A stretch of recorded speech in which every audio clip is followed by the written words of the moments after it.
परसों मैंने थिएटर्स में एक ऐसी इंडियन फिल्म देखी जिसका premiere already 27th Busan international film festival में पिछले साल हो चुका था एंड अब इसे इंडिया में रिलीज किया गया है बहुत ही लिमिटेड स्क्रीन्स के अंदर, क्योंकि मेकर्स को भी पता होगा कि आजकल इंडिया में इतने मैच्योर कंटेंट के लिए कौन ही इंटरेस्टेड है। खैर, फिल्म का नाम है गोल्ड फिश, जिसमें कहानी है माँ बेटी के कॉम्प्लेक्स रिश्ते की। बेटी यानी अनामिका जो चाइल्डहुड ट्रॉमा की वजह से घर से निकल चुकी थी कि 3 साल बाद उसे पता चलता है कि उसकी माँ सीवियर डिमेंशिया का शिकार हैं, जिस बीमारी में लोग अक्सर खाना खाने से लेकर के अपने रिश्तों तक को भूलना शुरू कर देते हैं।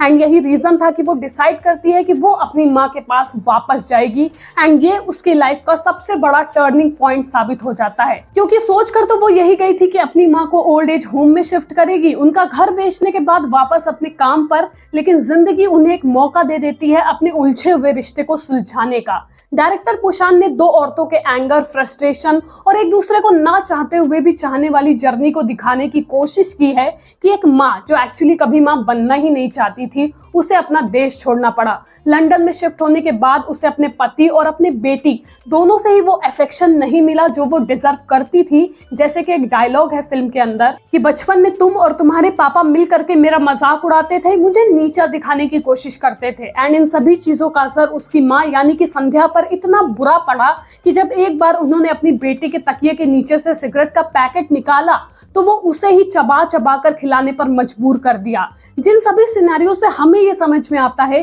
कि कभी कभी हम अपने रिश्तों को अननेसेसरीली इतना ज्यादा कॉम्प्लिकेट कर देते हैं कि क्या कहें। जिन सब में उस मिडिल मैन यानी कि अनामिका के फादर और संध्या के हस्बैंड की कितनी गलती थी, ये प्रोसेस करना थोड़ा सा मुश्किल है, क्योंकि मैंने पूरी फिल्म में उनको नहीं देखा तो थोड़ा सा अनक्लियर है। लेकिन एक चीज जो पूरी तरीके से क्लियर हो चुकी है वो ये है कि गोल्ड फिश हमें माफी की कहानी सुनाती है। फिल्म में ओल्ड एज को बड़े ही सार्कास्टिक और डीप मैनर में दिखाने की कोशिश की है कि ये बहुत ही टफ फेज होता है लाइफ का, एंड उसमें भी अगर बीमारियां घेर लें तो उससे बुरी बात क्या ही हो सकती है। इसीलिए फिल्म की कहानी तो हार्ट टचिंग है ही, लेकिन दीप्ति नावेल जी एंड कल्कि ने जिस तरह का परफॉर्मेंस दिया है वो वाकई में काबिले तारीफ है। क्योंकि दीप्ति जी ने ऑलरेडी एक इंटरव्यू में बताया हुआ है कि उनकी माँ भी डिमेंशिया से पीड़ित थी, एंड मुझे लगता है क्योंकि उन सिचुएशंस को उन्होंने इतने करीब से फेस किया है इसीलिए वो प्योरिटी उनके कैरेक्टर में भी दिखती है। एंड कल्कि के लिए तो क्या ही बोलना, वो माहिर हैं इस तरह के कॉम्प्लिकेटेड रोल्स को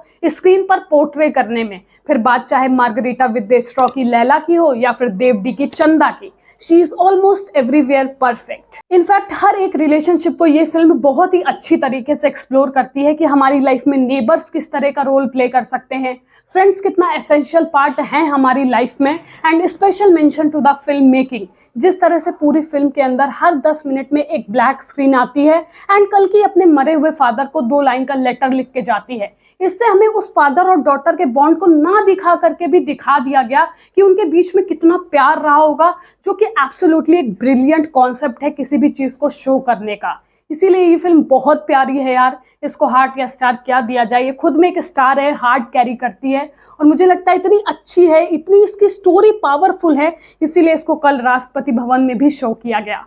बाकी आप अपने थॉट्स कमेंट सेक्शन में बताना मत भूलना कि आपको कैसी लगती है इस तरह की माइंड ब्लोइंग स्टोरी वाली फिल्में। जो भी थॉट्स हो लिख देना। मिलेंगे नेक्स्ट वीडियो में। Till then be safe, take care, love you all.